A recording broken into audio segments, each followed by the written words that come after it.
And you're live, Chairman. Thank you. Thank you, Tara. Good evening and welcome to this meeting of the Council on Thursday the 13th of February 2025. My name is Councillor Ron Pratt. I am the Vice Chairman of the Council, and in the absence of the Chairman tonight, I will be chairing this meeting. But I'm told that Councillor Lagan is actually watching on YouTube, so I've been told to keep him away. Okay, that's our first duty done. We are streaming this meeting live as well as recording, and by being present in the meeting, you are giving your consent to being recorded. During each item, please put your hand up, indicate if you wish to speak. I will then invite you at the appropriate time. Could I ask members to avoid approaching the top table, as this could create interference with the cameras and the live stream. Please note that the YouTube live stream sound recording is dependent on the correct use of microphones. Therefore, can I ask that when invited to speak, you remember to turn on your microphone and turn it off when finished.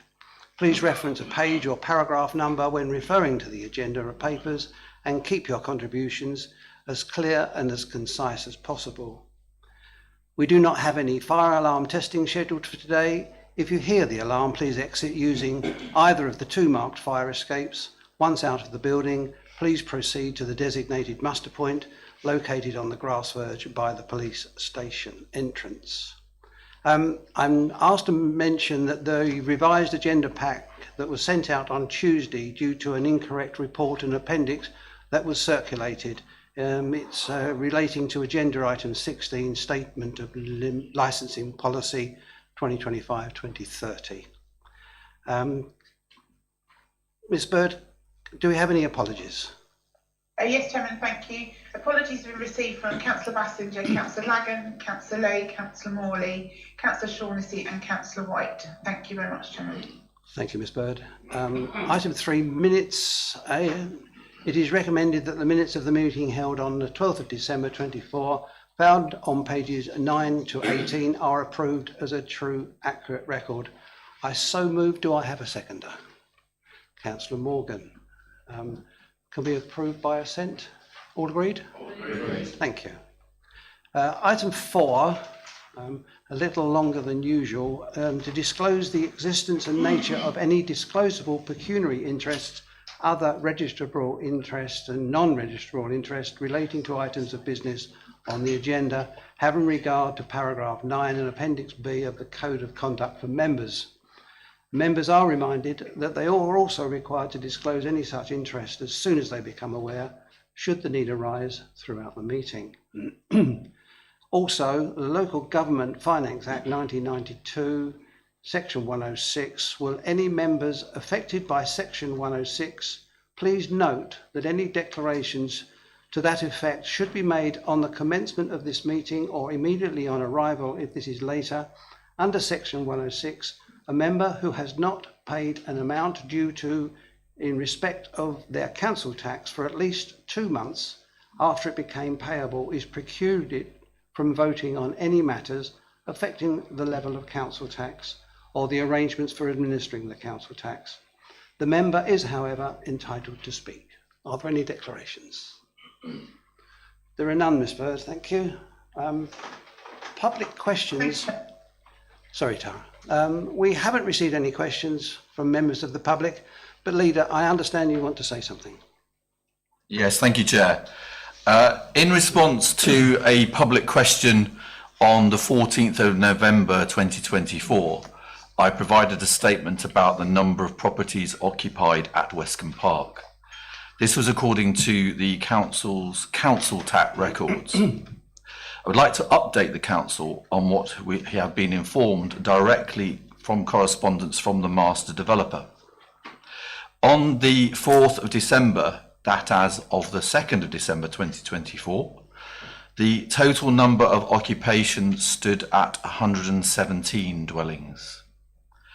I can update the council that of the latest correspondence on the 3rd of February 2025 showed that on the 31st of January there had been a total of 141 residential occupations. So that's just to clarify the information that I provided back in November. I also have another, as I'm sort of talking and I have the floor, I would also like to pass on some information about Councillor Shaughnessy, who unfortunately a couple of weeks ago was admitted to hospital. She's still in hospital at the moment, undergoing treatment, and I would like to, with members, wish her the very best for that treatment, and we look forward to seeing her back here. Yes, thank you for that, Leader. Yes, Flo is very dear to our hearts, I believe, and yes, I think I'm sure we can arrange something to be sent. We have done that. Thank you. Thank you. Item 6 is Chairperson's announcements. I have a few. At the Chairman's request, I attended the Holocaust Memorial Day at Rayleigh. It was hosted by Rochford District Council.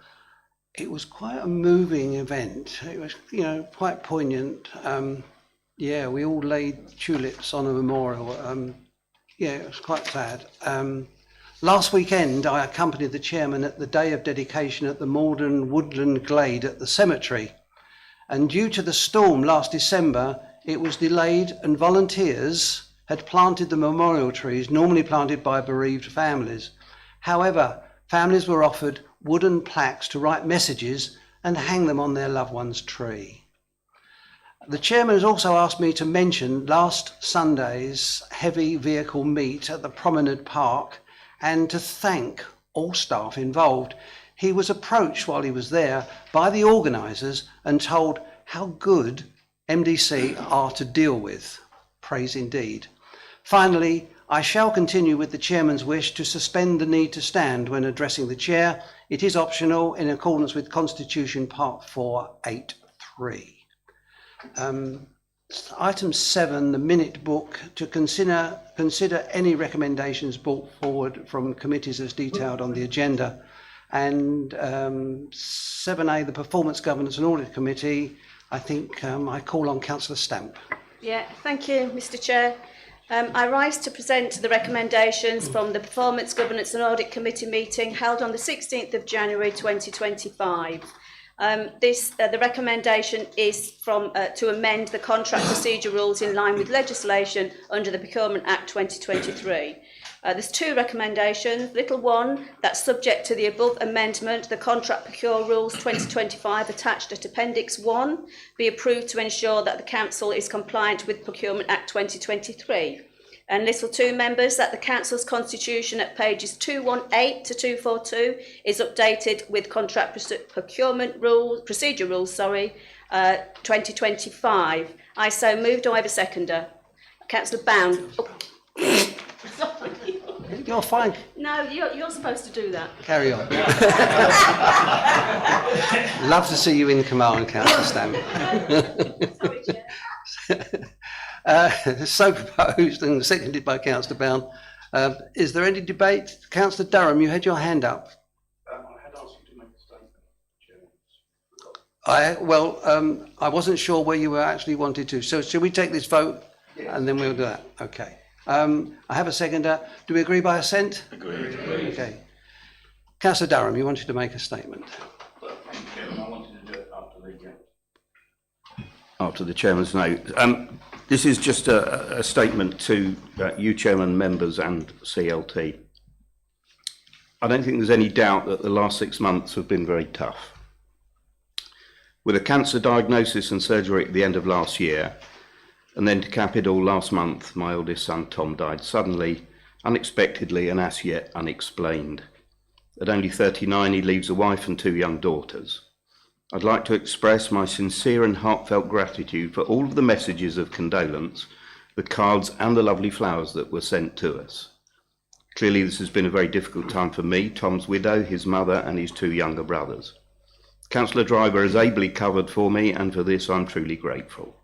For various reasons, we haven't been able to arrange a funeral yet, but the local government family here in Maldon and Essex has made the unbearable bearable. Thank you. Yeah, I'm sorry I skipped into the next item. I'm still gonna say I'm new at this.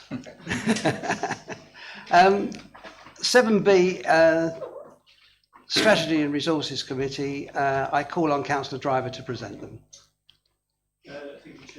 I present the recommendations coming forward from the Strategy and Resources Committee on the 23rd of January 2025 for consideration by the Council. Fees and charges, additional information, car park charges, Burnham-on-Crouch. Recommended 1, that the car park charges proposed for all Burnham-on-Crouch car parks not be agreed, and the Council continues to offer free car parking at all Burnham-on-Crouch car parks. I so move. Can I have a seconder? Councillor Stamp. Can we agree by assent? Councillor Fluker. Thank you, Chairman.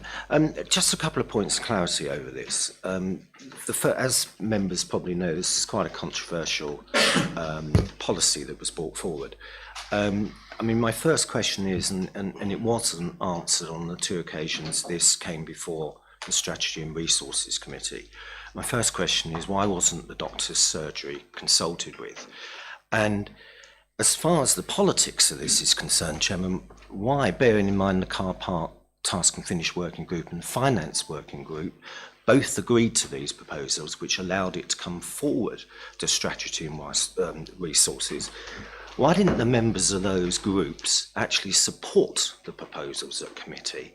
And as a result of them not doing that, the officers were left in an invidious position whereby they were trying to present a report for the council in their names, which had no member support. Now, we must never, ever, in the world of politics, allow officers to be put in that position. I mean, Miss Green, I felt incredibly sorry. Miss Green was trying to defend the indefensible, and it is not, in my mind, acceptable. And perhaps Councillor Driver, Chairman, through you, could respond to those 2 questions. Councillor Driver, do you want to make a response, or do you want to wait until you go back to strategy? Yeah,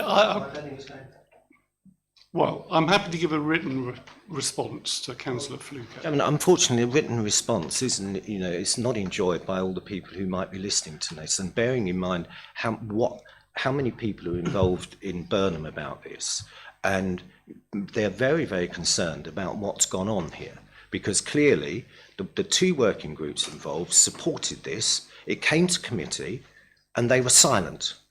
So, Chairman, I'm as much concerned about that as I am about the officers' time that was wasted and the position they were left in. I think these are 2 straightforward questions, Chairman. I think your point has been made, Councillor Fluker. Councillor Driver has offered to give a written reply. I believe that this discussion needs to go back to strategy when you are discussing the minutes of the last meeting, and it's an opportunity there. Members, we have a proposal. It has been seconded by Councillor Stamp. Can we agree by assent? I wish to abstain. To be noted that I abstain, as I abstained in the at the time in the Strategy and Resources Committee. Chairman, I also wish to abstain because I presented this on behalf of the working groups. Members, I've called for those in favour. If it's not by assent, can I have a show of hands of those in favour? 1, 2, 3, 4, 5, 6, 7, 8, 9, 10, 11, 12, 13, 14, 15, 16, 17, 18, 19. Those against? 1, 2. Chairman, would it help if we had a recorded vote? I think we're past that post. No, we're not. What, you can have a recorded vote at any time while the agenda item is still being discussed, Chair. Fine, we can have a recorded vote. We've already started. I think we've already had those in favour. We're on those against. I think it's. I believe we've already started the vote. We have an overwhelming majority. I've asked for there's two against. Any abstentions?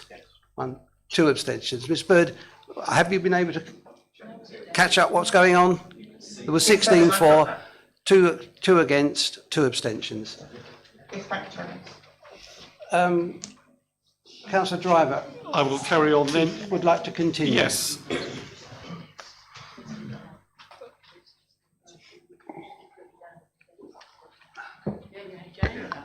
not against it. I seconded it. You put your hand up when I said No, I was speaking. Come on, let's be serious. I seconded it. Why would I vote against my own seconding? Now, I like a laugh, but that's ridiculous. It was 16 for, 1 against, 2 abstentions. Thank you. Councillor Driver, do Right, continue. I will continue. Council Tax Support Scheme 2025-26 recommended that the following changes to the existing scheme are approved. This is little 1. Little A, a cost of living increase in line with the Department for Work and Pension schemes be included in the local council tax support scheme for 2025-26 for pensioners only.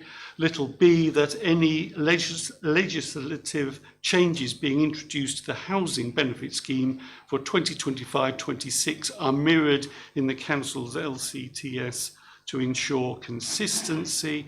And little C, minor technical amendments to ensure that the council is able to administer the scheme reflecting current local and national guidance, and that the council may disregard anything determined to be a local welfare payment from its calculation. Little 2, that these decisions have been made following members' careful reading of and regard to the Equality Impact Assessment at Appendix 1. Little 3, that members note the unchanged framework for the hardship provision at Appendix 2. Little 4, that the policy document at Appendix 3 be approved. And little 5, that the final policy document relating to the council tax support scheme at Appendix 4 be approved. I so move. Do you have a seconder? Agreed by. I think that's agreed by assent, Councillor Thank you. Driver. Was there a seconder? I did ask for a seconder. I'm not Councillor Durham. Okay, thank you. On to business rate and council tax discretionary policies 2025-26 recommended. Little 1, that the proposed discretionary non-domestic rate relief scheme at Appendix 5 be approved. And little 2, that the proposed empty homes and second homes premium policy at Appendix 6 be approved. I so move. Seconder. Councillor Fluker. All those agreed? Agreed by assent. On to the Hive Key dredging project. Little 1, that a budget provision of up to 135,000 is created for desilting the Hive Key and visitors pontoon. I so move. Can I have a seconder? Councillor Stamp. Agreed by assent, members? Agreed. Are you asking to speak, Councillor Stamp? I would like to say that this recommendation has been highly supported and welcomed by everybody who uses and will be using the Hive Key. So thank you. Are you still, and are you seconding this proposal? You're seconding, Councillor Jennings. I think we've. Yes, I think we've already agreed it. Yeah. Okay, we'll carry on. UK Shared Prosperity Fund 2025-26 allocation. Little 1, that members considered the opportunity to 100% match fund the council's allocation to maximise delivery opportunities for the benefit of communities and the district. I so move. Can I have a seconder? Councillor Paul Spenceley. Agreed by assent, members? Agreed. And revised health and safety policy and statement of intent. There is a bit of a long statement I need to read out here, so bear with me. Please note the following information detailed on the agenda, where officers are recommending that members consider revising the recommendations coming forward from the Strategy and Resources Committee. The Strategy and Resources Committee, at its meeting on the 23rd of January 2025, discussed the report related to this item of business, and members made a number of recommendations to the Council. Following feedback from the S&R Committee, the Council is asked to defer consideration of these recommendations to allow officers to review the tone of the Council's corporate health and safety policy before it is brought forward to the Council for approval. In response to recommendation 1, officers propose that the Council has a separate health and safety policy for members that better reflects their activities, linking to other relevant policies as required. As Council members are generally not classed as paid employees and so in some respect fall outside of the Health and Safety at Work 1974 Act, senior officers feel that this would be a better approach. Members will have the ability to inform this policy through a focused task and finish working group with the corporate health and safety manager there to provide support and guidance. The Council is therefore asked to consider amending the recommendations of the Strategy and Resources Committee as follows. Recommended, little 1, that a separate health and safety policy be created for members linking to other relevant policies where appropriate. Little 2, that subject to 1 above, the revised health and safety policy, Appendix 1 to the report and statement of intent for officers be adopted. Little 3, that the roles and responsibilities of committee members and key staff in each policy be noted. Little 4, that the annual review period in each policy be noted. And little 5, that two members of the Council be appointed to a working group to produce a member health and safety policy. I so move. Do I have a second? Councillor Fluker, are you seconding or did you want to speak? Councillor Siddle seconded. Councillor Siddle, thank you. So I also need to appoint the members. Councillor Fluker. Chairman, as far as recommendation Roman 1 is concerned, perhaps the Vice Chairman of the Strategy and Resources Committee could read it, because clearly there's some words missing in relation to the report above. But of course we're voting on the recommendations, so it's absolutely important from a governance point of view that the recommendation reflects what we're trying to say. I think there's a member missing. I think it's important. I'm surprised it didn't come up. Well, I'll read that out again if I read it wrongly. That, and this is little 1, that health and safety policy be created, that a health and safety policy be created for members linking to other relevant policies where appropriate. Have I not that? B. B. All right, be created for members. If I have read that wrongly, I apologize. There's a word. Words created for missing. Sorry, I have it in. Well, I'm sorry, I have it in my crib sheet. So if you have not got it, I'm sorry, but I have it in mine. So what I am reading out, which is in my crib sheet, is that, and I'll say it again, that a separate health and safety policy be created for members linking to other relevant policies where appropriate. That's the wording in my crib sheet, if that is not the wording you've got in front of you. Councillor Fluker. Just to speed things up, can I just take that as a proposal by Councillor Driver okay. to change the recommendation to reflect what the report should say? Thank you. Well, the sentence before, the Council is therefore asked to consider amending the recommendations of the Strategy and Resources Committee as follows. So that is a proposal from you, Councillor Driver, I would assume. Yeah. Councillor Siddle. Thank you, Chair. So the 2 members of the Council that I would like to put forward for the working group is Councillor Lagan and Councillor Stilts. So proposed. Did we have a seconder for your Councillor Stamp? Good. So agreed by assent, members? Right, I have a little more to go. Please note that following recommendations coming forward from the Strategy and Resources Committee are not for consideration at this point, as they form part of an agenda item, see below, due to be considered at this meeting. So agenda item 10, income and savings proposals 2025-26 to 28-29, and agenda item 12, 2025 to 26 budget and medium-term financial strategy. Capital investment strategy for 2025, minimum reserve provision statement for 2025, and the Treasury management strategy 2025-26. The 2024-25 revised and 2025-26 original budget estimates, and the medium-term financial strategy 2025-26 to 2027-28. Thank you, Chair. Thank you, Councillor Driver. Item 8, I propose that the minutes of the council are noted and agreed by assent. Can I have a seconder? Councillor Fluker, all agree? Agreed. Thank you, members.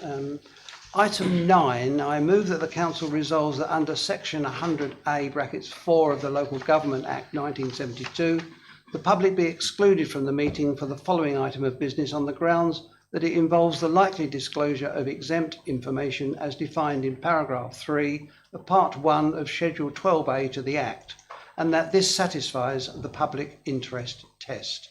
I so move. Seconder, please. Councillor Stamp. All agreed? Agreed. Okay.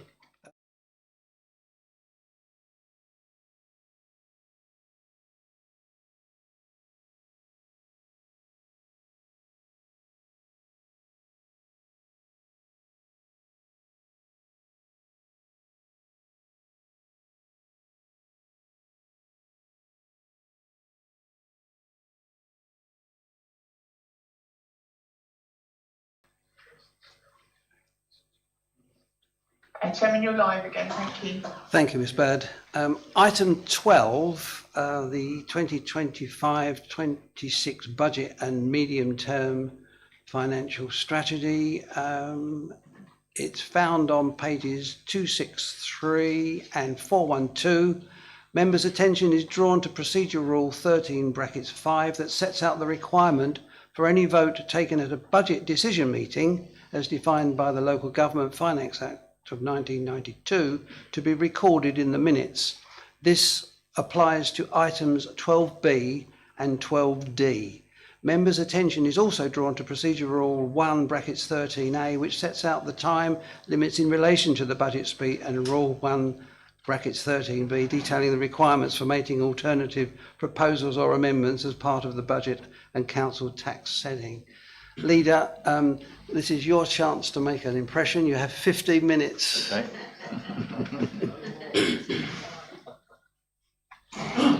Thank you, Chair. Good evening, councillors and members of the public. Obviously, there's lots listening at home. I'm here to present the annual budget for 25-26 for Maldon District Council alongside the medium-term financial strategy for 25-26, 28-29. The annual budget and the MTFS are the result of months of collaborative work between officers and members. Together, we have developed a financial strategy that supports the council's strategic priorities as outlined in the revised corporate plan. The financial outlook for the council is generally positive, largely due to the recently approved leisure contract, which will provide significant commercial income over the long term. This, of course, will require good contract management and diligence throughout the contract term. Additionally, over the past year, we have implemented numerous improvements across the council, demonstrating our commitment to efficiencies, savings and technological advancements, which have further strengthened our financial position. The local government landscape, however, is a completely different situation to last year.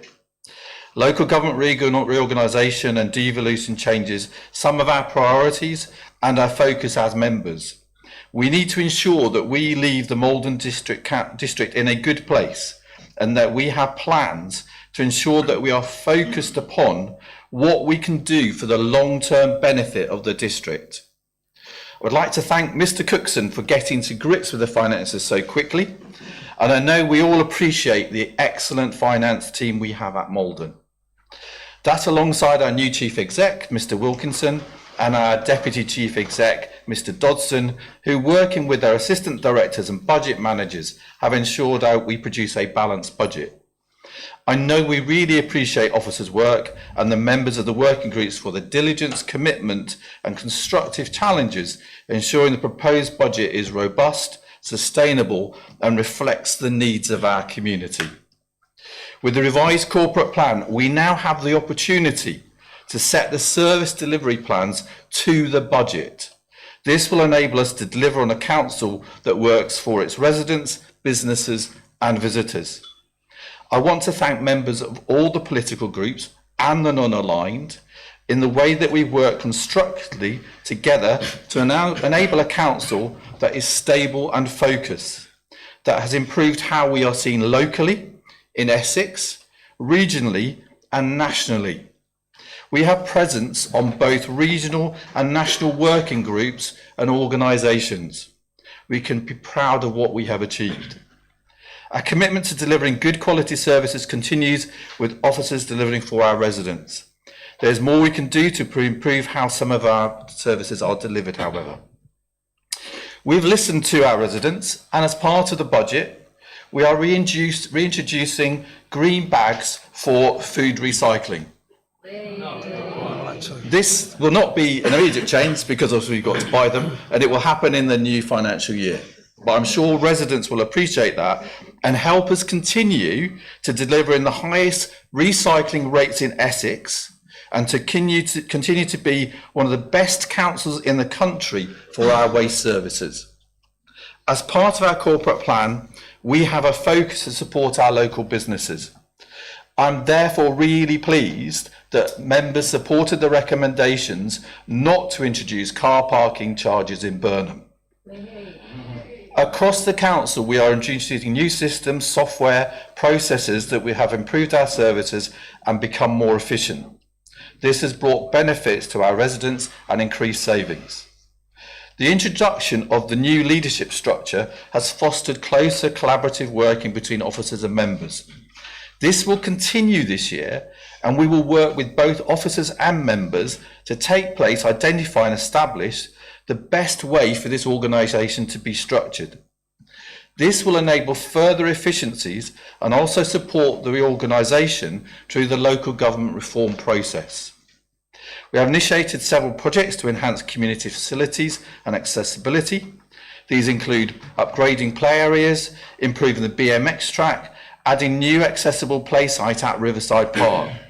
A new pontoon has been installed on Burnham and Crouch, replacing the one destroyed by a storm.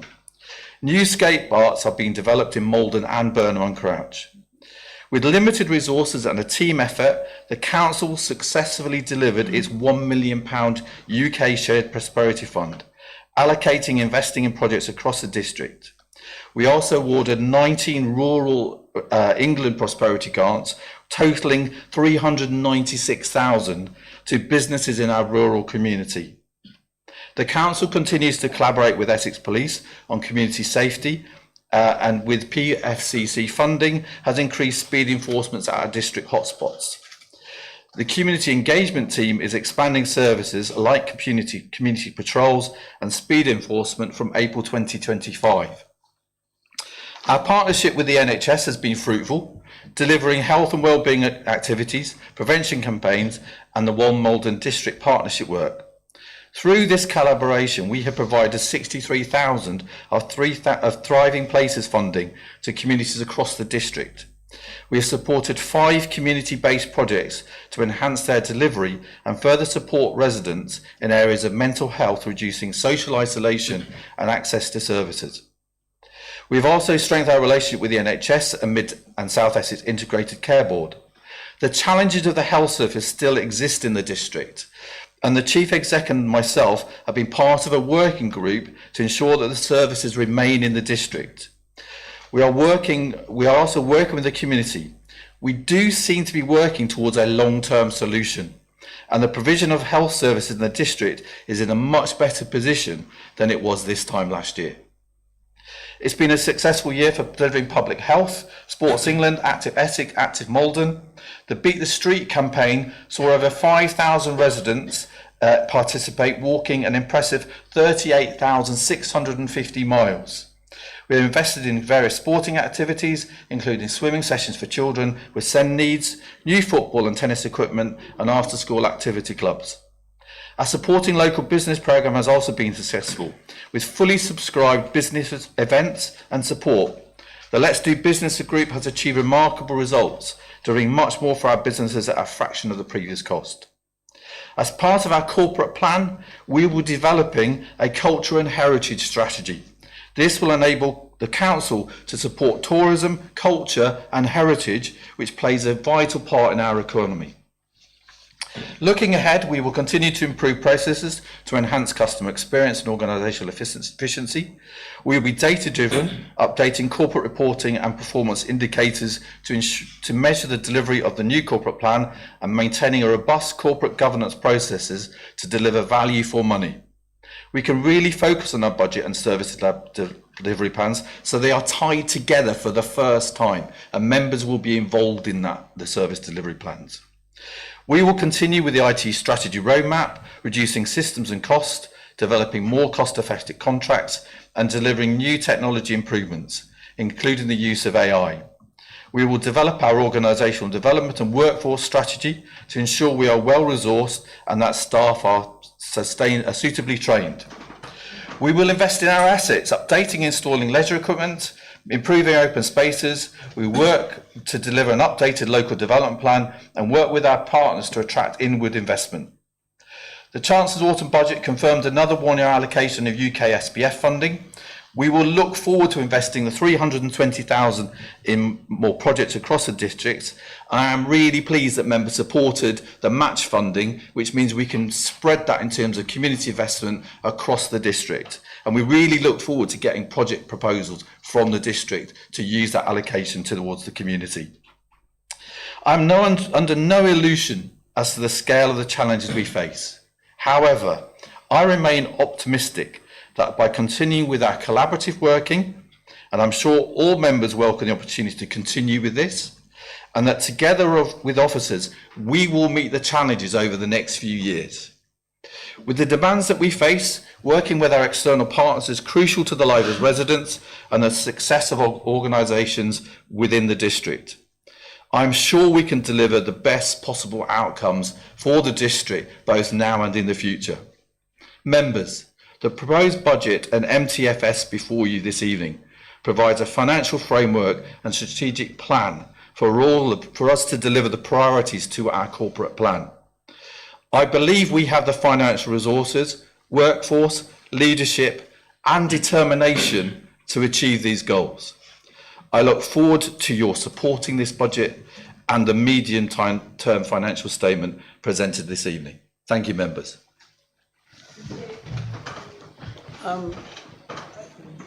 Mr. Cookson, I believe you are going to give a presentation on the budget?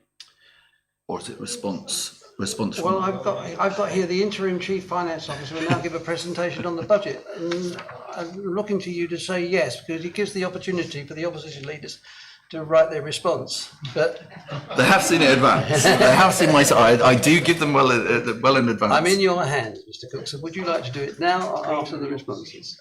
Yeah, I think we have the opposition leaders next.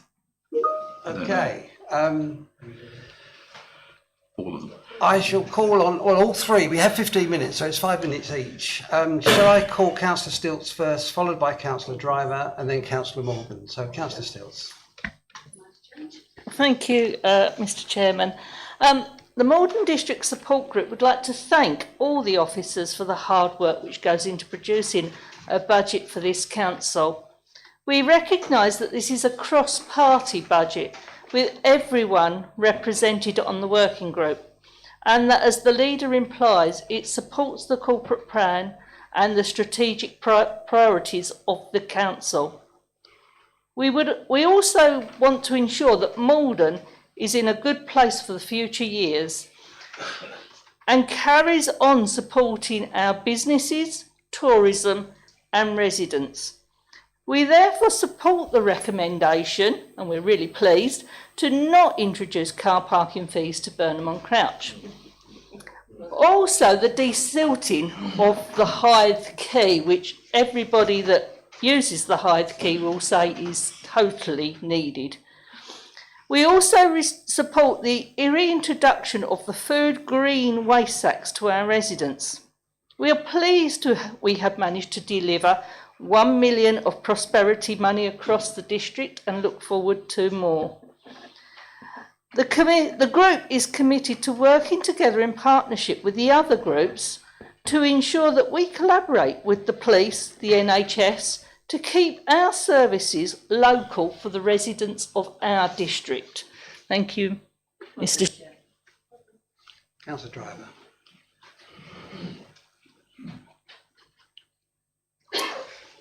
Thank you, Chair, and good evening. I would like to thank the leader for his speech, which outlined a number of significant achievements made by the council. This is now the second budget since the present council was elected in 2023. We have moved a long way in creating a council which has a much stronger focus on delivering for our residents and has put the well-known difficulties of previous councils behind us.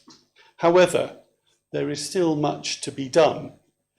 As Liberal Democrats, we are proud of the changing culture we have helped to foster, working collaboratively with other political groups and members. I would like to express my appreciation and that of the Liberal Democrats for the hard work and dedication that has gone into preparing this budget. In particular, I echo the leader's thanks to Mr. Cookson and other officers, along with the Finance Working Group. The collaboration between officers and members has resulted in a financial plan that reflects strategic priorities and community needs.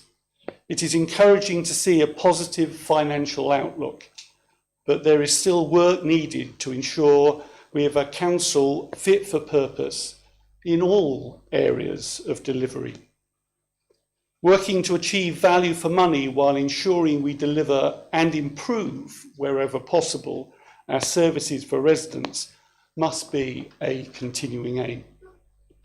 The Council's focus on delivering high-quality services is reassuring. For instance, as mentioned by the leader, the reintroduction of green bags for food recycling in response to residents' concerns is positive. Investment in community facilities such as play areas and skate parks reflects a positive step towards enhancing the district's infrastructure. However, despite these positives, several key challenges remain. It is important that any policies adopted, revenue raised and funding allocated is fair to all residents across Maldon District. And relating to infrastructure, the Council needs to ensure it builds an even stronger voice in support for the health, education, transport and affordable housing needs of Maldon District. The government's new planning policy places greater pressure on our planning department, with significant additional growth being required by the government. We need to ensure the department is appropriately resourced and organised to meet these challenges in supporting our communities. The ongoing local government reorganisation and devolution presents significant challenges that will reshape council priorities. It is crucial that Maldon District is strategically positioned to navigate these reforms effectively. The Council's leadership structure is evolving, fostering stronger collaboration. However, further refinement will be needed to enhance effectiveness and support the local government reform transition. Overall, this budget demonstrates strong financial planning and strategic investment, and we as Liberal Democrats will support this. But it is essential to remain vigilant in addressing the challenges ahead to secure a stable and sustainable future for Maldon District as it moves into a new era. Thank you. Councillor Morgan. Yes, thank you, Mr. Chairman. There is obviously much bonhomie at large this evening, and I've no wish to ruin that, but I have to say, somewhat disappointed that Councillor Driver should have decided to make a political reference in his comments. Now, like the other two leaders have said, this is, again, I want to thank the leader for his speech, but to point out, as I did last year, that it is not the leader's budget. It is the budget that has been put together by all parties. And last year I seemed to sort of suggest that this was some sort of distillation, a blend of whiskies. I think this time it's more a Delia Smith recipe that sort of can warm us on these cold September. And I think, first of all, I would like to thank the Finance Working Group in the way that it has carried out its tasks and produced the budget that it has. Now, also, I think we need to pay particular praise to the officers. When Ms Lucas left, I know a number of us were concerned that, though slight of build, she left a very large pair of boots to fill, and I'm pleased to say that they have been amply filled by her successor. And that's no mentioned on your own particular bills, your cooks, I assure you, but you have actually risen to the task magnificently, and I think both you and also with the Chief Executive have helped the Finance Group through their discussions to arrive at the budget. I think we can be proud of what we have achieved. Many councils throughout the land would be extremely envious of what we've got in terms of our reserves and the level of council tax we're having to impose. I have, I suppose, two regrets. The first is we never got the mower flail arm. That was a real body blow, but I've got over that. And the second one is that obviously It's been approved. it has been approved. Well, there you are. My day is made. I was a bit worried about that for a while. And the second is obviously that, frankly, this good work will actually be passed on eventually to somebody else. All that we have built up will, within a few years, be gone and be enjoyed by another organisation, lost like tears in the rain.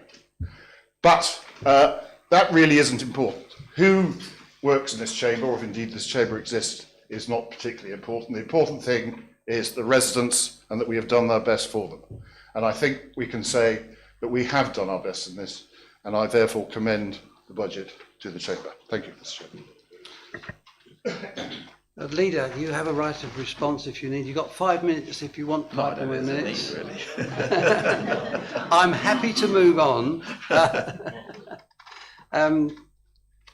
We now move on to the budget reports, items 12A to 12D in your packs on pages 263 to 412.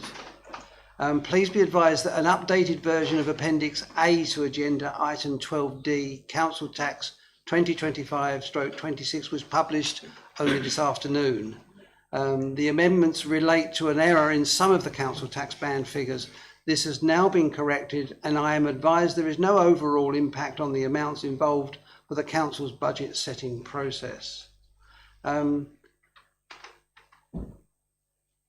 I propose that we take the recommendations contained in reports 12A and 12C on block. I so propose. You have to second that, Councillor Siddle? Yep. Members all agreed by assent.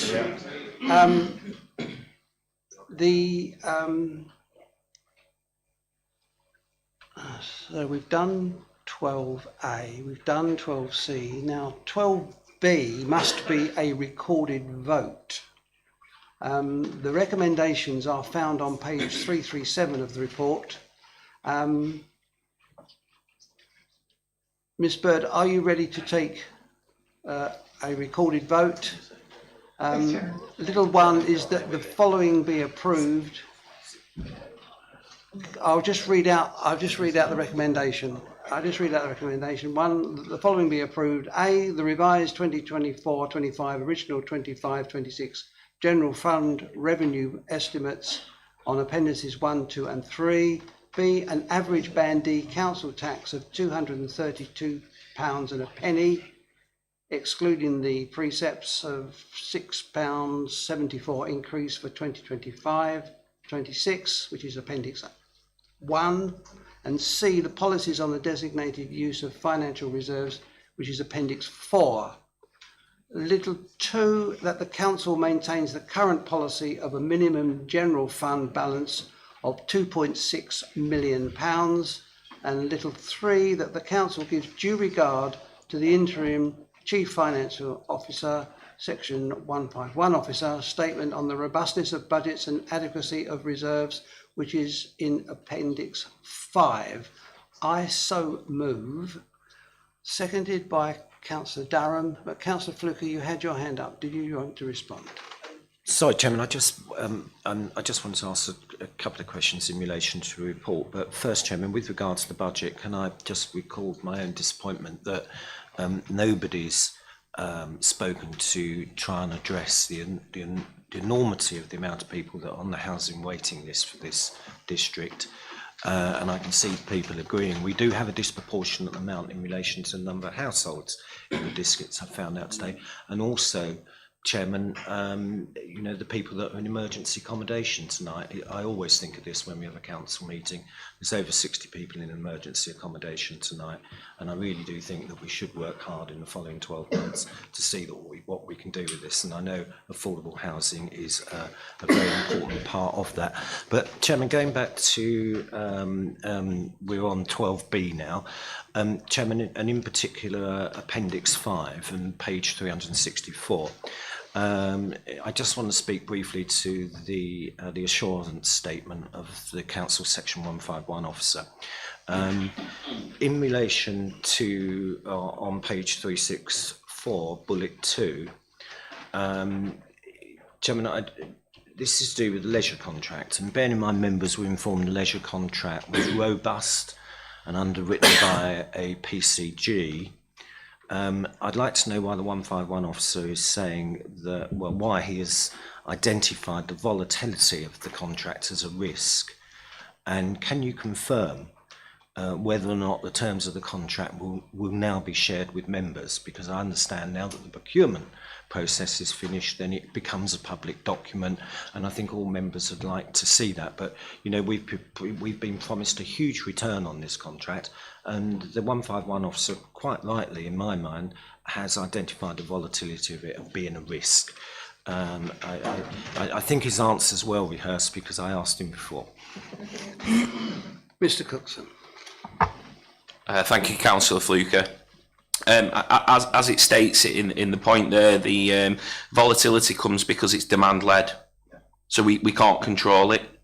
We can estimate and put mitigations in place, which is normal course of business for the finance team and the commercial team, but there is an inherent risk built into that, and I just want to make sure that the public and members are fully aware of that we are aware of it as well, and we put measures in place. Regarding the contract, I would have to get some advice on that. Yeah, I'm happy to wait for that answer, but I think it should be shared. Mr. Wilkinson wants to. Sorry, Mr. Wilkinson. Thank you, Chair. Councillor Fluker, if I may add to Mr. Cookson's response, I think it's good and reassuring for the council to have a Section 151 officer state what he stated in the accounts, because what that does is that ensures that the service delivery element has in place good contract management, good monitoring, so that we have regular meetings with the contract provider, we get up-to-date information so we can keep abreast of the footfall, the usage, so that, you know, we are fleet of foot on top of income levels. Now, it is volatile, it's beyond our control, but we need to be really on top of the contract. I'm sorry, Chairman, but it seems to me, maybe I've misunderstood what Mr. Wilkinson said, but are we saying that this contract now is built on footfall? I thought that it was just built on, I can see the leader saying no. And Chairman, maybe it would be better so that we can move on if perhaps Mr. Wilkinson could share the details of the contract if he feels it's appropriate. Thank you.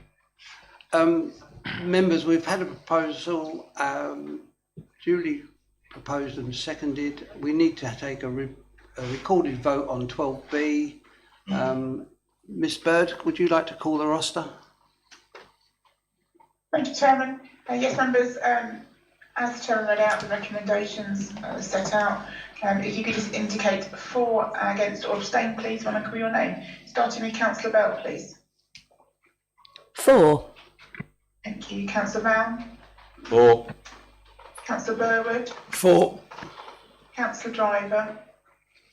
For. Thank you. Councillor Durham. For. Councillor Fittock. For. Councillor Fluker. For. Councillor Hayward. For. Councillor Hughes. For. Councillor Jennings. For. Councillor Laybourne. For. Councillor Morgan. For. Councillor Neal. For. Councillor Pratt. For. Councillor Siddle. For. Councillor Siddle Norman. For. Thank you. Councillor Nick Spenceley. For. Councillor Paula Spenceley. For. Councillor Stamp. For. Councillor Stevens. For. Councillor Stilts. For. Councillor Swindle. For.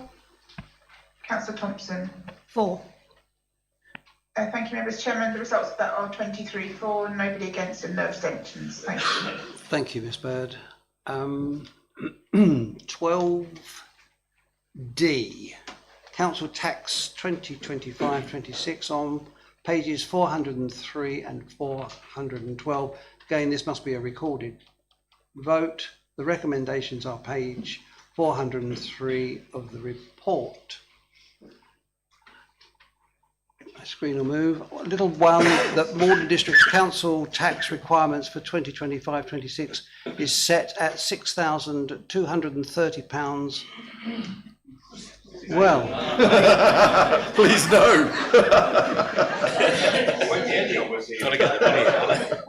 Mr Cookson, I think there might be a small typographical error here.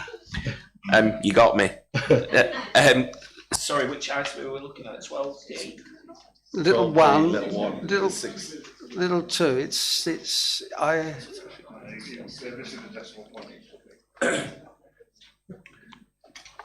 Sorry, no. So that is correct. So that's the total required that we need to bring in from council tax. So that's 6.2 6.23 million. Yes, correct. Okay, I've read it as I was speaking, thinking that seems the wrong number. But yeah, 6.23 million. Little two, that the Maldon District Council's Band D council tax, excluding the parish precepts, is set at £232 and a penny, reflecting an increase of £6.74 at 2.99%. All other bands being determined in accordance with the relevant sections of the Local Government Finance Act of 1992 as amended. And little three, that the precept demands and level of Band D council tax of the Essex County Council, the EPFCCFRA for both police and fire, and the various parish councils within the district be determined as set out in the report. All other bands being determined in accordance with the relevant sections of the Local Government Finance Act 1992 as amended. And four, that the council agrees the resolution set out in Appendix A. I so move.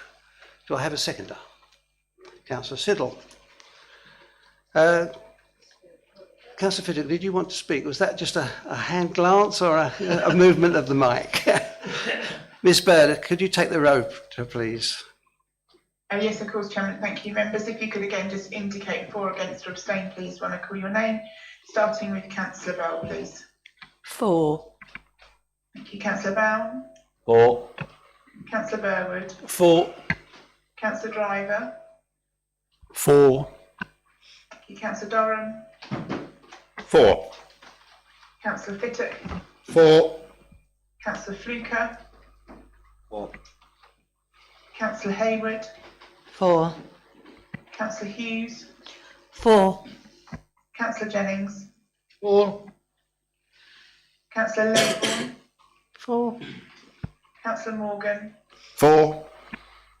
Councillor Neal, 4. Councillor Pratt, 4. Councillor Siddle, 4.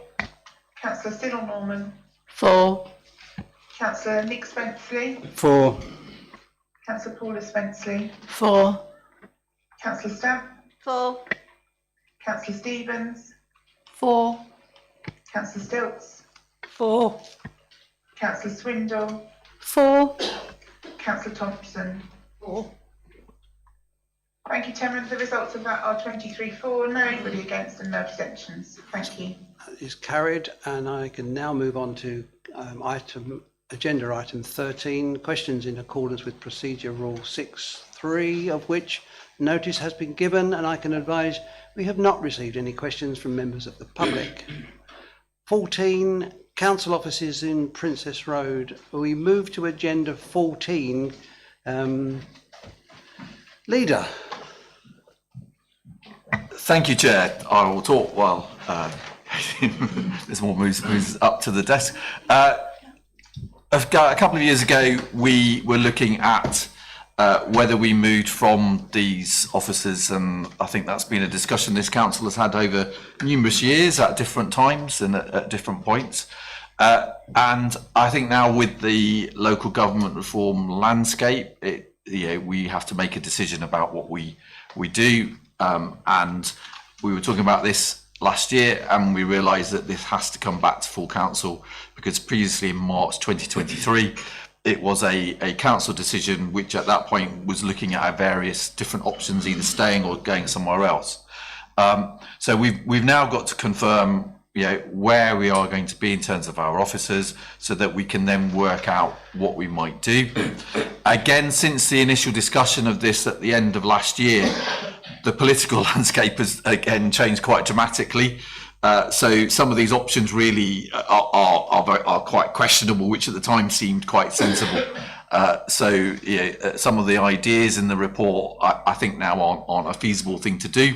However, the crucial thing is that we have got to look at changing that decision and deciding what our approach is. So the recommendations are that we continue in the operate from the council offices, that we will not seek to develop another site and relocate, that the council approves the principle 2025 to spend some of the reserves ensuring urgent maintenance items are progressed, and Ms Moore can provide more of those, that the council approves the principle of progressing with net zero feasibility with office to secure relevant funding, and that the council approves the principle of progressing further with regard to making improvements to the offices to ensure that they remain fit for purposes, members, officers, and new and potential existing tenants and new ones, and to spend some reserves via the appropriate governance route should it be agreed that these should be implemented.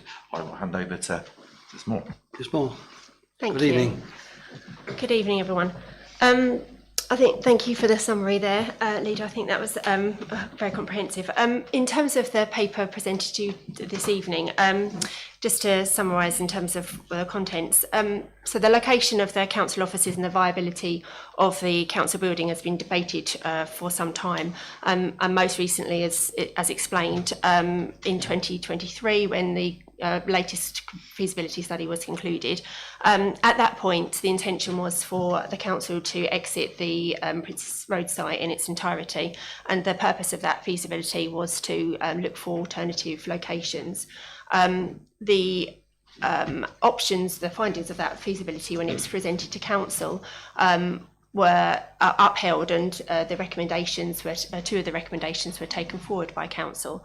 However, it was also determined by council that they wanted to return to a previously discounted option, which was to look again at the viability of the building and investigate the refurbishment and the optimisation of our offices here. As a consequence of that decision, the grant secured to fund the feasibility stage of the project, which was secured on the basis that the council was going to vacate the Princess Road site and relocate, was no longer expected to reach the conclusion in the anticipated timescales, and therefore the funding had to be returned to the One Public Estate programme, and the feasibility project had no budget as a consequence. The project then paused while the commercial team focused on establishing the council's asset management strategy. Since that time, the project has now been recommenced with a new sponsor, and work has been underway on recommencing the project initiatives. There are now a number of initiatives that have reached a stage which require critical decisions to be made. These have all got potential to make significant impact to the building, and hence why we need a decision from council tonight. The critical factors are building repairs and maintenance, building decarbonisation and our net zero targets, and refurbishment and refit. Whilst we have an ongoing maintenance programme, the significant investment has been delayed due to anticipated relocation plans. Some of that work can be combined with the net zero deliverables and the infrastructure that would bring forward, but others are now more urgent and will require attention this financial year, and hence why we are asking for council to agree the principle of drawing down from council reserves around 400,000 so that we can take forward those works. The net zero and decarbonisation of the building are in line with our objectives as a council to meet the 2050 objectives, and we know that there's some significant targets to meet there. The building in line with that has been assessed, and we have been advised that around £1.8 million worth of changes could be made to meet some of those objectives. However, officers know that those changes would need to have some more analysis done and some more modelling done. And as a result, we fully intend to take advantage of the grants available to us. They are competitive and they have a long lead time, so therefore we would like council's approval to go forward with making those applications and taking forward that feasibility so that we can look into those recommendations further. And finally, the office fit out and space optimisation. So as it says in the paper, there are some areas of the building that require a refit and are no longer fit for purpose. In addition, there's also scope within the building to make additional lease space and also flexible meeting and office space to make things more efficient for our officers. This has been looked into in terms of cost, and further work needs to be done with regards to that. So again, this evening we're looking for council to approve the principle of officers looking into that, and potentially to draw down the reserves to make sure that the building remains fit for purpose for officers, members and for the tenants. Furthermore, with devolution and local government reorganisation, we know that obviously the future of the building here looks uncertain. So further to the decision that was made in 2023, we're looking for council to make that we're recommending for our council to make the decision with regards to staying within the building, and then we can move forward with making those further moves with the net zero repairs and maintenance and with the fit out operationally and strategically. Thank you. Members, I'll move the recommendations and then we'll hold a debate. Councillor Durham, are you wishing to speak before? No, I was just going to say, Chairman, I think this is eminently sensible because, we have had a lot of discussions in recent years about the best use of this site. But quite clearly, we now know that this authority won't exist in 27 or 28. And that the government this week have firmed up their intention that the new unitaries will be at least 500,000. So this chamber is certainly not big enough to accommodate probably the 3, maybe 4 unitaries. So it's absolutely correct and right that we maintain this building in good condition for whatever purpose it will be used for. I'll remove the recommendations that are found on page 413 of the report. Little one, that Maldon District Council will continue to operate from the council offices in Princess Road. 2, the Maldon District Council will not be seeking to develop another site or relocate the council to another office building for the immediate term. 3, the council approves the principle of 2025 spend from reserves with the purpose of ensuring urgent maintenance items are progressed. Details of any spend will follow normal approval processes as specified. 4, that the council approves the principle of progressing with net zero feasibility and for officers to secure relevant funding to support this activity. And little 5, that the council approves the principle of progressing further work with regard to making improvements to the offices to ensure that they remain fit for purpose for members, officers and the council's tenants, and spending from reserves via the appropriate governance route should it be agreed that these should be implemented. I so propose. Do I have a seconder? Councillor Jennings. Members. Councillor Stamp. Agree, thank you. Can I ask for a little bit more information? It's a heck of a lot of money if we don't even know if we're going to stay here. I'm sorry, I've not been involved in any of the plans and I don't know what the vision is going to be for it. Councillor Durham's just raised a very good point. Are you going to knock walls down? Are you going to ensure we've got a bigger room if we are going to use this when the unitaries are sort of adopted and put in place? I can't vote on it because I haven't got enough information. I'm not against it, but I do think I need to see the vision and what the vision is of this council and this whole building is. There's lots of things we could do, but we could do things wrong. So I need a little bit more convincing. Sorry, thank you. Councillor Dodson. Councillor Dodson. It had to happen once, didn't it? I'm allowed one. Thank you, Chair. I think it should be noted that all of the requests and the references within this report are in principle. When it comes to confirming any spend, that will come back through the appropriate committees or council and be signed off. And at that point, the detail will be presented. At this stage, it's the principle of staying here and the principle of looking into those further details of work that council's being asked for. Thank you. Councillor Stam, did you want to come back? Thank you for allowing me to come back, Mr. Chair.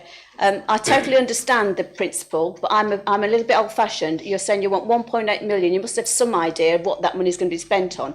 Ms Moore turned around and said you've had people in, architects, consultants, whoever it is you've had in. So based on that, what sort of report was got done? Was it a condition report? Are we going to have after 1.8 million, another 3 million you want to actually carry out the refurbishment? You know, to me, am I being dense, or is anybody else thinking it's unclear? Ms Moore. Do you want to do it? If you, I was just going to.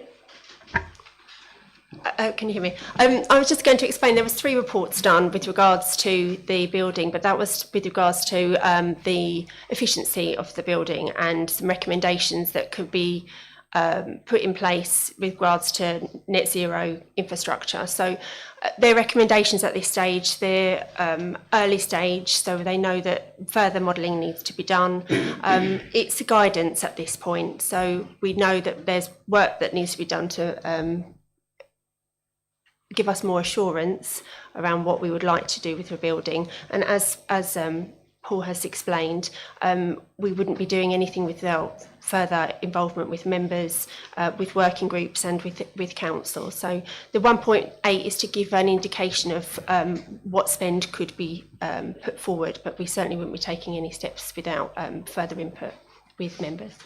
Leader, did you want to just... Yeah, so we are not going to spend 1.8 million on net zero. So that 1.8 million, most of that would come from grants. So so the net zero working group has been looking at that particular work, and from that, if we were going to go down that complete net zero route, the spend from the council would be about 10% of that, and the rest would come from grants from the, I can't remember the name of the body now, PSDS. PSDS.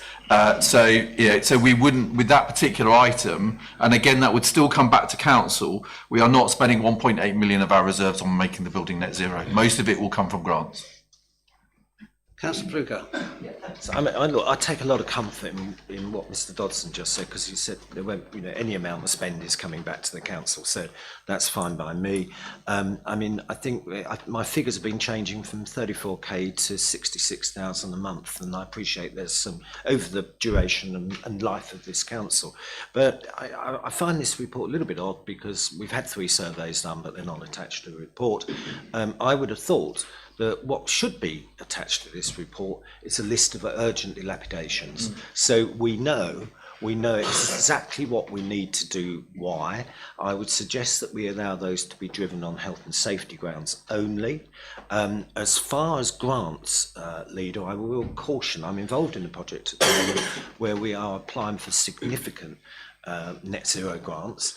And the underlying condition is that if anything happens to your building, you pay the dollar back. Yeah. So let's be honest, let's be frank. We'd love this to be a hospital. We'd love it to be something else. But whatever we do to the fabric of this building and whatever money we spend on it will not probably assist in the new usage. And my gut feeling is when we went through the process of developing this site some years ago, without exception, perhaps the Victorian bit in the corner over there, the plan was to knock the site down. So whatever you saved in your net zero, you would lose in your demolition. So, Chairman, I take a lot of comfort in the fact that we're not spending any money without it coming back. But I think when it comes back next time, we do need a list.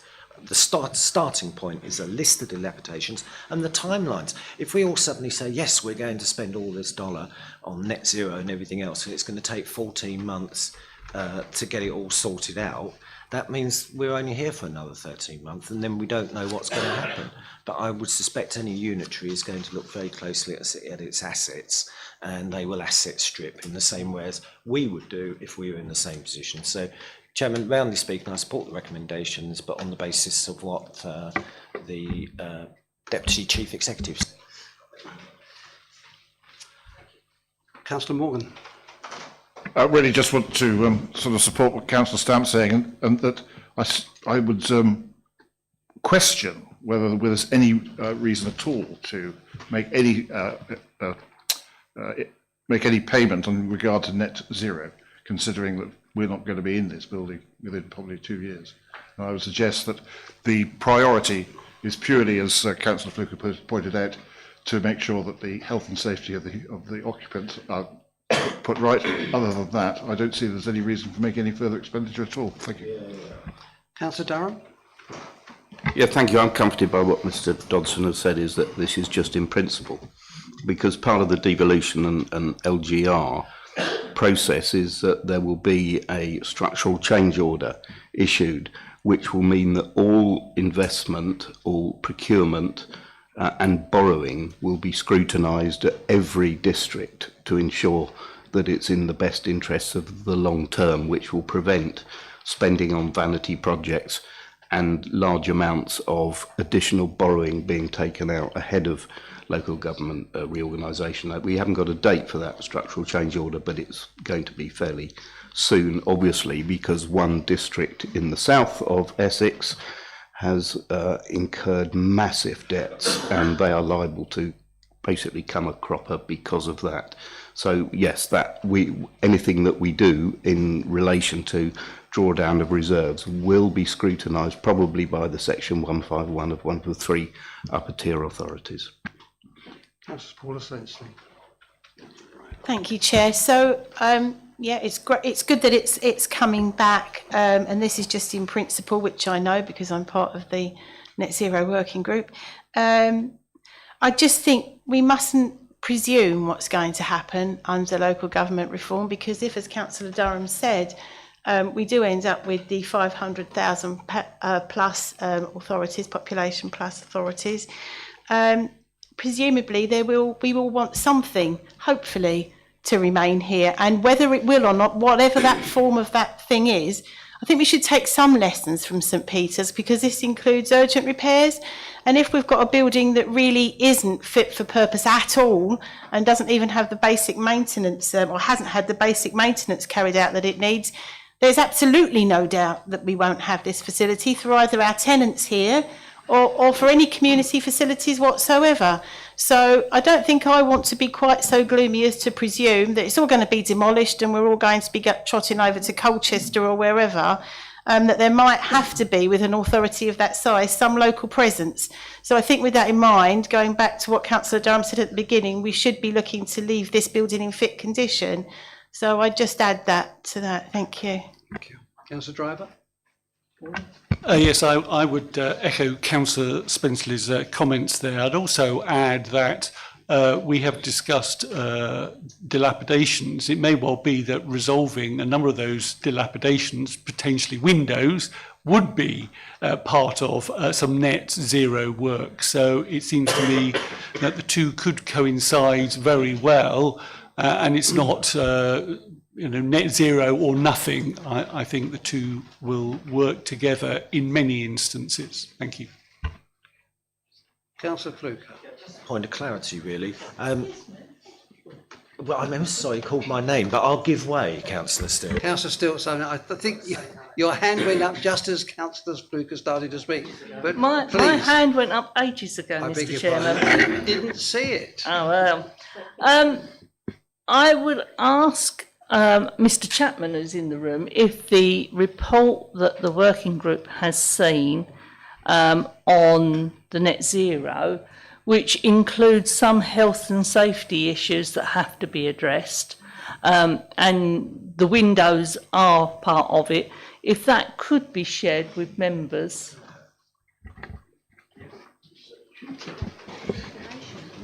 Ms Cooks, is that a response of yes?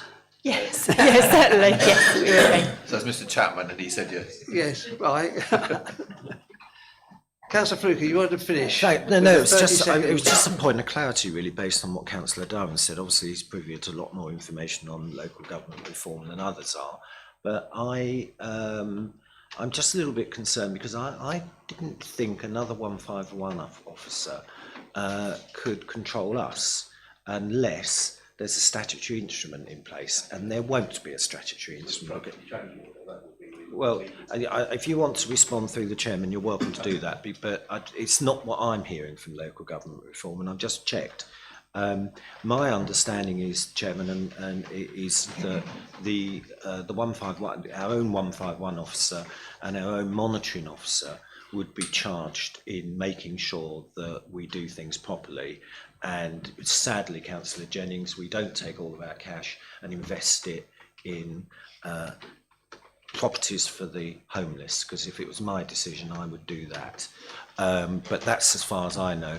If Councillor Durham is saying any decision this council makes with regards to its assets have to be approved by a 151 officer of another council, then I think he needs to clarify that right now, because the leader's nodding his head and there appears to be an agreement with me. I think, Councillor Fluke, that our own 151 officer would have full command of the situation, and if he's under control of of another government body, then he would be. Councillor Stamp. Finally, based on what Councillor Spenceley said and what Councillor Stilts is whispering in my ear, I've changed my mind and I will support it. Members, we have the recommendation before us. I've proposed, seconded by Councillor Siddle. Can I have approval by assent, please? Agreed. Thank you.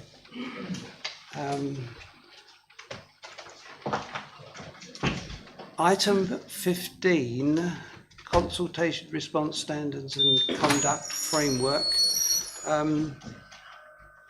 Mrs Holmes, I think this is yours. Thank you, Chair. Good evening, councillors. As you'll see from the report, there is currently a government consultation out, been announced, and it is out for comment in relation to the standards regime. And the report before you tonight is a suggested draft response to be made on behalf of the council. You'll see in the report there is also a link any single member who is here or a member of the public can also go on and make their own individual response if they so choose. This response that is drafted would come from us as the local authority. There is obviously the draft response there for you to look at and for you to decide if you agree with that draft. Obviously, if there are any changes, we can make those as well. Thank you, Chair. Thank you. The recommendation is found on page 417 of the report, as set out below, that the Council endorses the draft consultation response at Appendix A. I so propose. Seconder? Councillor Morgan. Members?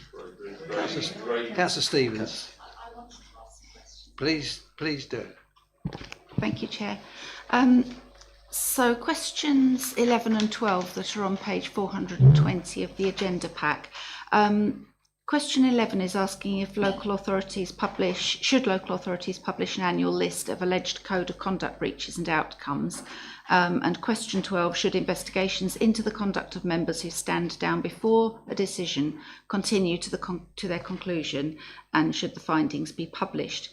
Now, we're proposing to say yes to question 12, but for question 11, we're proposing that outcomes be published only if wrongdoing is found. And I just wondered why we would see those differently, please. And I've got a couple of others, but maybe we could do them one at a time. Thank you. Thank you, Chair. I think in relation to this, because they're two separate questions, and I'm quite happy to put a clarification on the response for question 12, I think the answer is yes. Where a member has stepped down, the investigation result should be published, but I would say that is only where there is found to be a breach. Where there isn't, we wouldn't publish it. So for me, they are linked in that I don't think that a member who resigns, if there's been a breach and a complaint made, that shouldn't then be made public. But where a breach wasn't found, it wouldn't be made public, in line with question 11. Okay, thank you. So perhaps that question 12, instead of just saying yes, I don't know if it gives you the scope to give a more elaborate answer would help there. Thank you. Questions 14 and 15, they just say NA next to them. And really that we should have a yes or a no, I would have thought, in amongst those. And then question 17, there isn't a response. Do you want to address those perhaps first? So, please. So questions 14 and 15 ask if you currently work or have worked or been a victim.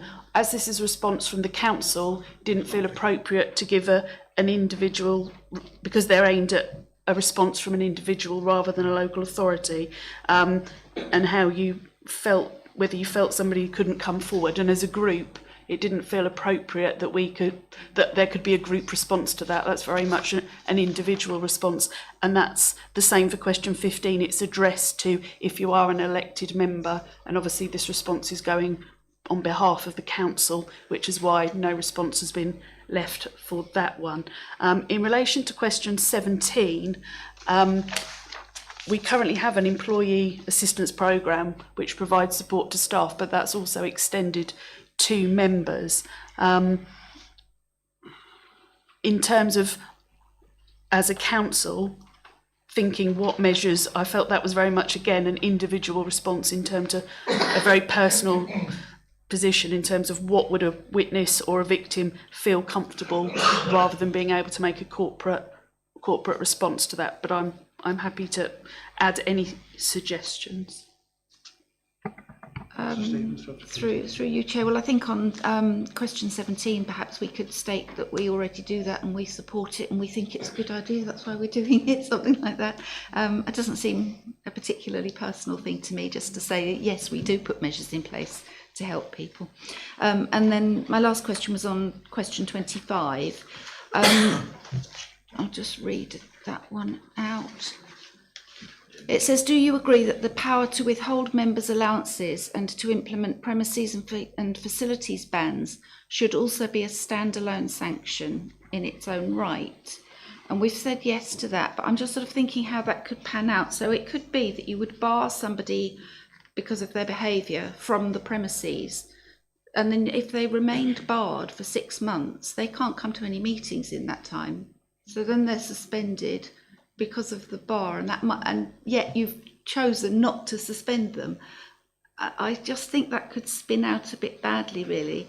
And if they've not been suspended, then we've not made any alternative arrangements for their residents, and yet they can't come to any meetings. I just wonder if that's really what we want. Thank you. Mrs. Holmes? I think that's a discussion for here. I think in terms of how the proposal sort of asked consultation is that this was about giving the Standards Committee options in terms of suspension. There hasn't been guidance as to what this may actually look like.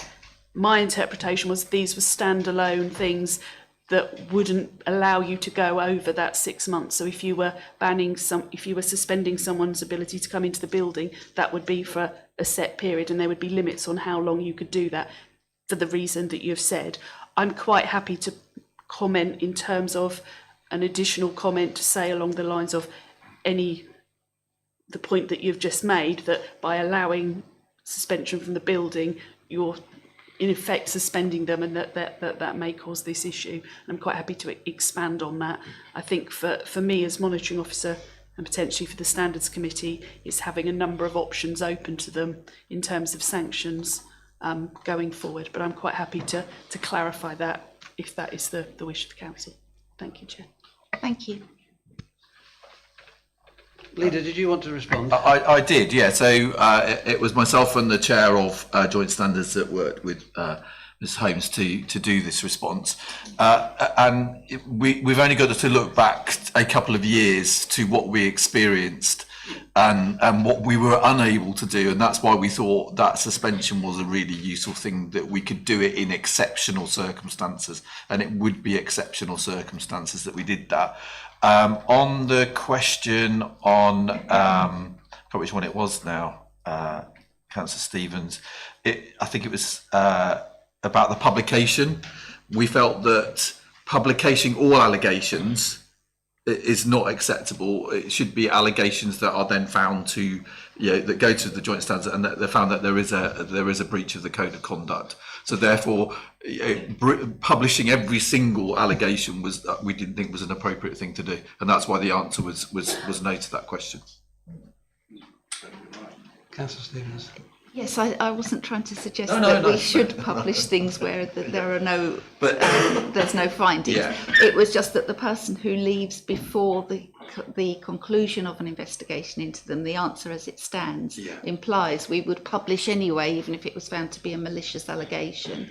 And I don't think we should do that. Thank you. Councillor Stamp. Thank you. I actually welcome this, and thank you, Leader, for actually reminding everybody of the unfortunate circumstances, and I think everybody can understand that I was actually one of the main victims. Question 16, I'm actually very pleased to see that you are now offering assistance to councillors, because you never used to. So is that new? And what assistance and support are you actually able to offer?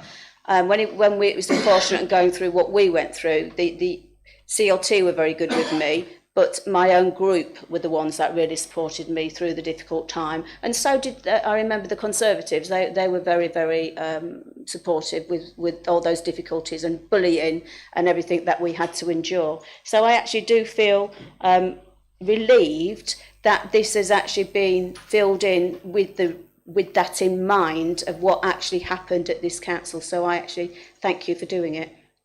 Do you need to respond? In terms of Please do. Thank you, Councillor Stump. Yeah, the Employee Assistance Programme is available to all members. It provides lots of services, but it's like counselling perhaps slightly, but it allows you to speak to somebody confidentially to get some support. It's outside of the council, so it's provided by a third party. I can certainly send a link around. The information is on our intranet on Fresh Service with the details of how to access that support, but it's an external support rather than an internal one. So somebody to listen to you, for you to speak to confidentially outside of the council, and they can provide you with support. So that's what the Employee Assistance Programme is. But I'm quite happy to ensure that the information is sent to all members so they've got it. And that doesn't just apply to standards, that is in relation to any matters. Thank you.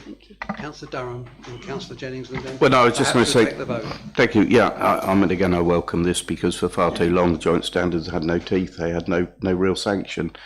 So it was almost pointless taking action against somebody, and those of us that were here with the unfortunate, the former member, let's just call it,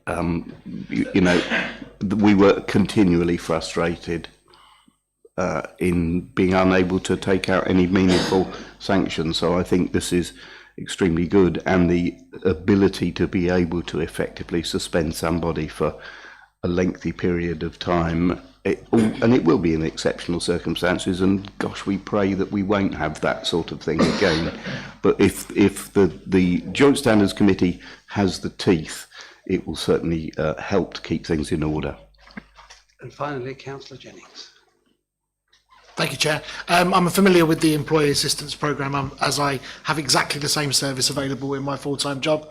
It's worth mentioning about that, and I think I'm right, is that it's available 24 hours a day, 365 days a year.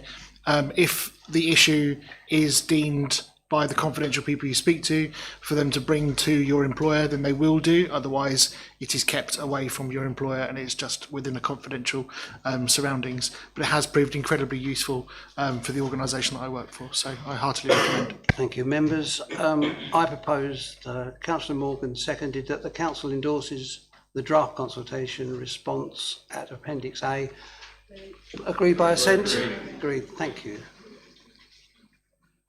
Item 16, statement of licensing. Chairman, sorry. Beg your pardon. Quick question. Yes, Miss Bird. Is that with those amendments that Emma mentioned, or as it is, Chairman, please? I believe it's as is. However, Okay, that's fine. however, I believe Mrs. Hughes offered to liaise and consider a couple of her responses. So I'm not sure how you could handle that, Mrs. Holmes. Well, I think the responses were the same. There were just a couple of points of clarification. I think that the responses aren't changing. There's just some additional clarifications. So I will submit the report with those clarifications added, but the actual answers to the questions won't change. So it's as is, Tara. Members, are you Thank you very comfortable with much. that? Thank you, Chairman. Sorry to interrupt you. Thank you. Thank you.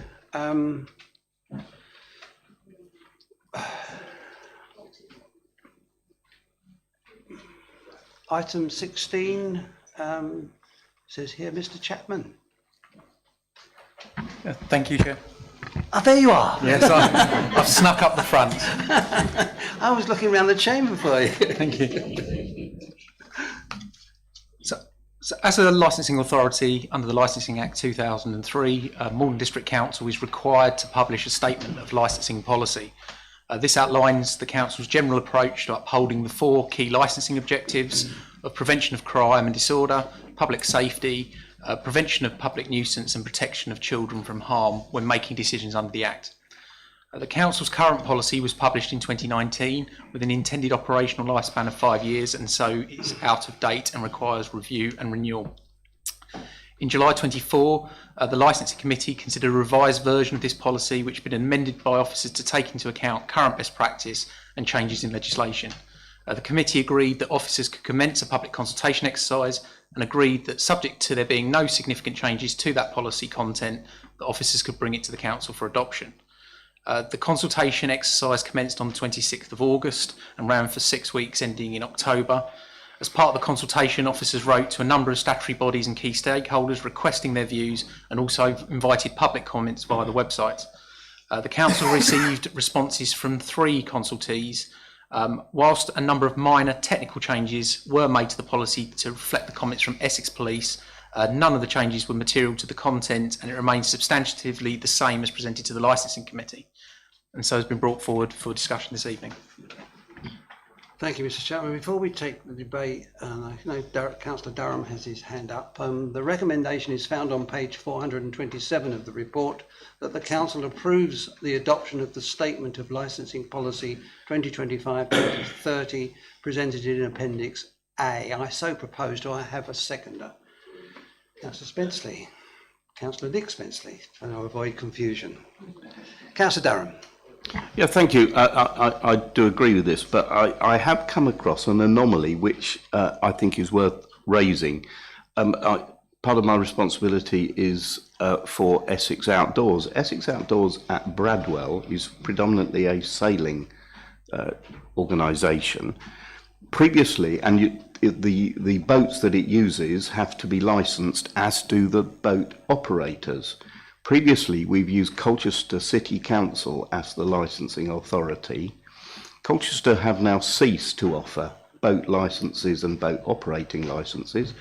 We have come to Maldon District Council, that's Essex Outdoors, have come to Maldon District Council licensing to see if they would issue the licences, but we were told, no, we don't want to do that. Now, we are missing a trick in that we have to licence about 90 boats a year, and the licence is about £60 each, and the licence for the boat operators, there is no authority that has any of the river or the coastline that issues boat licences. So it's a very nice saving for my portfolio, but we are missing a trick in the Maldon District by not filling the gap that's been left by Colchester City Council and offering a boat licence. It seems a very straightforward thing to do, and at £60 each times 90 would be very nice income. I have taken this up with Mr. Winter, by the way. I'm sure officers will take that away. Councillor Fluker? Chairman, first of all, I'll just declare an interest because I'm a Harbour Commissioner. I'm well aware of this, but I mean, just to expand on what Councillor Durham said, this would mean, for example, Chairman, you wouldn't be able to, your pet subject, you wouldn't be able to licence the vessel coming in and out of the new pontoon at Burnham. You wouldn't be able to take any people out to Radio Caroline either. None of the fishing boats would be licensed because you need the license because you're carrying so many people commercially. And I know that Mr. Harmer, the River Bailiff's been looking at this as well. We did used to issue the licenses, but it's not just a case of, Colchester's refusing to do it. I mean, we could become the licensing authority, for the whole area, because this is going to present a massive problem. And I'm sure at this stage, Councillor Lagan, and I hope he's listening, he always refers to the Thames barges and the fact that we've got a Thames barge on our emblem. But, Chairman, we've also got a sailor on there as well. So, I mean, at the end of the day, we should support it. This district's got the longest coastline in the country, I believe. Members, I'm sure this is something that should be picked up in the future, but for the moment, what we have before us is a recommendation that we adopt the statement of licence policy as per Mr. Cookson has explained. Could I have a seconder? An array of hands. I will start with Councillor Fluker, as I believe he's a sailor. All agreed? So we agreed by assent. Thank you, members. Item 17, and I have been remiss because it says it here and I've not been reading it out. You can find these on pages 505 and 524. The street collections policy. Mr. Chapman. Thank you, Chair. So the Council's street collection policy provides guidance relating to charitable street collections within the Maldon District. It governs how we administer collection processes, applications, and apply the law and regulations in this area. Our existing policy was published in 2018, and again, is due for renewal. Once again, officers have undertaken a comprehensive review of the existing policy and have made appropriate changes to ensure that it reflects current best practice and updated guidance. The revised draft policy was also presented to the Licensing Committee in July 24, and it was agreed by the committee that public consultation could take place. Subject to the outcome of that consultation, the Licensing Committee agreed the policy could be brought to Council. As per the Statement of Licensing Policy, the consultation exercise commenced on the 26th of August and ran for a period of 6 weeks ending in October. Again, as part of the consultation, we wrote to a number of statutory bodies and key stakeholders requesting their views and also invited public comments via our website. We did not receive any comments regarding this policy during the consultation period, and therefore the policy presented this evening is as was reviewed and agreed by the Licensing Committee. There you go, get my words out. Is as was. The recommendation is found on page 505 of the report. that the council approves the adoption of the Statement of Licensing Policy 2025-2030 presented in Appendix A. I so propose. Do I have a seconder, please? Councillor Thompson. Members agree by assent? All agreed? Thank you. Item 18, any other items of business that the chairman decides are urgent? I have none. Item 19, I move that the council resolves that under section 100A 4 of the Local Government Act 1972, the public be excluded from the meeting for the following item of business on the grounds that it involves the likely disclosure of exempt information as defined in paragraphs 3 of part 1 of the Schedule 12A to the Act, and that this satisfies the public interest test. Do I have a seconder? Councillor Driver. All agreed? Yeah. We've agreed. Would you switch off the live stream?